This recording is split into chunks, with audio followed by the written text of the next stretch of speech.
adversity. I know you'd be disappointed with the loss, but you have to be incredibly proud with the way they attacked that game this afternoon. Yeah, I apologize for not bringing a player, and I always bring a player in, but we got 15 minutes to get out of here to get to a plane, so we're kind of on the fly, so I apologize for that.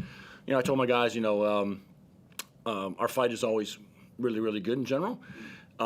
We did something tonight that we've never done here in 4 years and not press up the floor and kind of try to do something a little bit different. They followed the game plan wonderfully, and it was just little moments that kind of self-inflict, a few bad turnovers here or there, a box out. And we gave them quite a scare, I would believe, and I'm really proud of our group.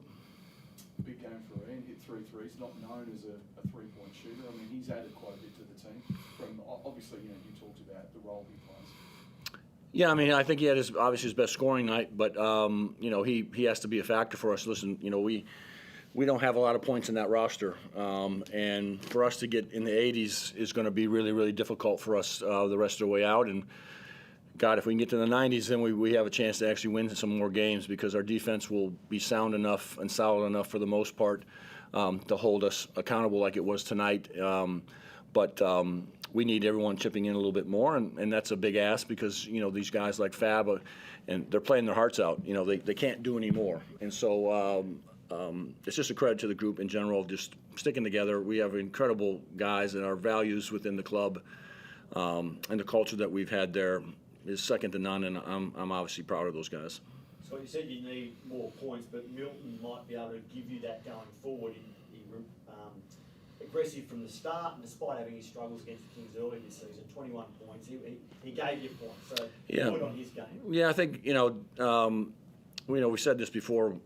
I don't know, back a couple of months ago when we don't have another ball handler, and that's quite obvious. And the wear down factor is real for those two guys that handle the ball quite a bit for us. And if you really look at the history of Jordan and Milt together, they've never really played together 2 games. I mean, a game really played well together. It's been one or the other. Milt's deferred to Crawford, or Crawford's deferred to Milt, and they've never been kind of 2 20-point scorers. And that will obviously help us, but we're asking a lot from some guys to do some other things. And Milt's morphing into a point guard now, and then trying to score, and JC's running around trying to get his buckets there. So it's a combination of stuff, and we'll just keep working our way through it. And right now, it's just get home and get some rest, and we're on to the next thing. I think you had that magnificent 8-game winning streak. Now you've dropped 5 of your last 6. How do you feel about the last 4 games, with the possibility that Will Magnay might be back for some of them? How do you feel about? Well, you got news to me. Well, I'm only going on what I read that he might be back next round. So why don't we start there? Will Magnay, what are we up? What should we believe what we read? He's probably 6 to 8 weeks away. Okay. He's out. Medjuk Dayang is out. Shawnee Mack is out.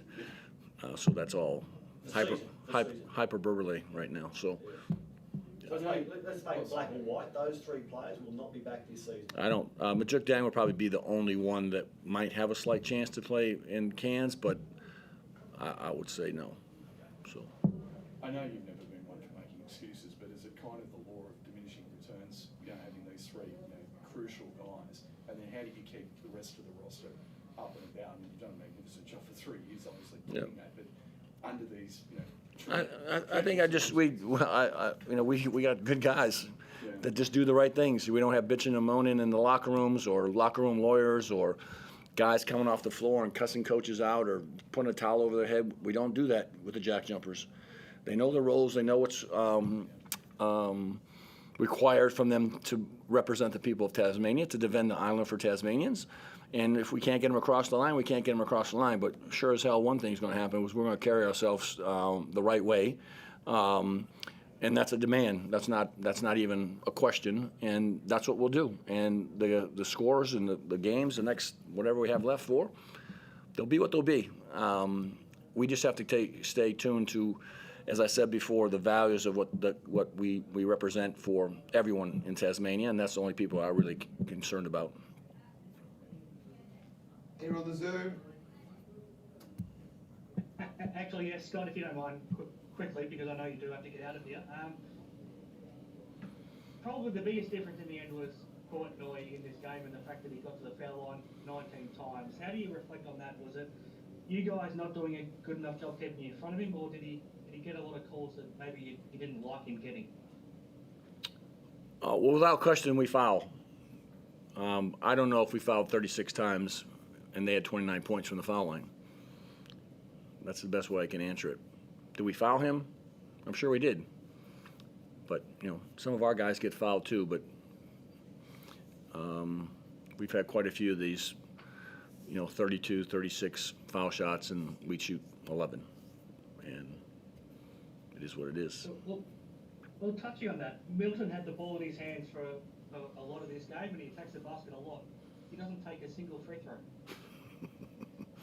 You said it. You said it, my friend. That's how I react. My patented line is, we're owned by the NBL. If I open my mouth, all I'm doing is getting the red phone picked up and dialed straight to me, and I don't want to deal with the red phone. No, I don't think any of us do. Just lastly, you touched on Ian Hummer. He did have a good game tonight, but he also had a moment that he would like to have back where you got the turnover and he jacks up a half-court shot. Have you had a chance to ask him what he was thinking in that moment? Well, I don't know. I haven't talked to him. He's quite disappointed, obviously, but my guess is he thought it was 4.4 seconds on the clock. That would be my guess. But I would hope that his Princeton education would be a little bit better and actually know what kind of how to read a clock, because it looked like he went to Podunk U instead of Princeton. So I hope his education pays off down the road when he has to read a clock when it really matters. But it is what it is, and you see everything in this game, and everyone can be making bonehead plays, and it's just sports, and you have a laugh at it, but it's obviously serious, and he took it obviously quite hard. But again, if you actually watch that moment, the first thing that happened is all of our guys ran around him, and they just said, "Okay, come on." Like, they didn't do anything to disrespect him or point fingers at him. Our guys just rallied around him and grabbed him and said, "Come on, let's go." And it's just a great credit to, again, our group and the values that is demanded by wearing a green jersey. Of course. Thanks, Scott. Thanks, Scott.